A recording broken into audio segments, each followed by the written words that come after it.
Diduga akibat korsleting arus pendek listrik, satu ruangan di kantor Lurah Indralaya Indah hangus terbakar. Api dapat dipadamkan setelah 2 unit damkar dikerahkan.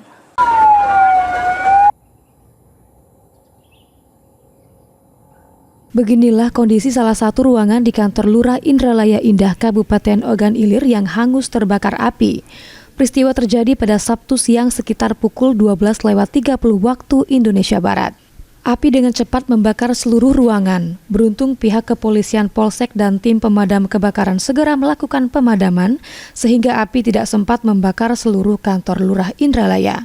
Kapolsek Indralaya AKP Junardi mengatakan, api diduga berasal dari korsleting listrik dari salah satu benda elektronik di dalam ruangan. Beruntung api segera diketahui saksi mata yang segera menelpon polisi dan unit pemadam kebakaran. Sejumlah barang-barang yang ada di dalam ruangan seperti kulkas, komputer, kursi tamu, dan meja staf hangus terbakar. Akibat peristiwa ini, kerugian ditaksir mencapai 10 juta rupiah.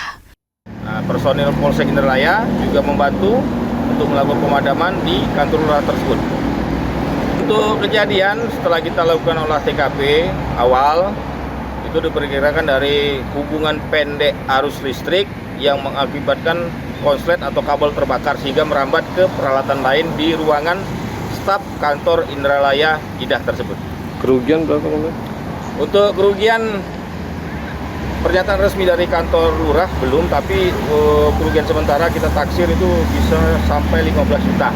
Karena di situ yang terbakar ada kulkas, satu set komputer beserta printer, terus meja, dan satu set sofa untuk di ruangan tersebut. Demikian. Ahmad Romawi, PAL TV.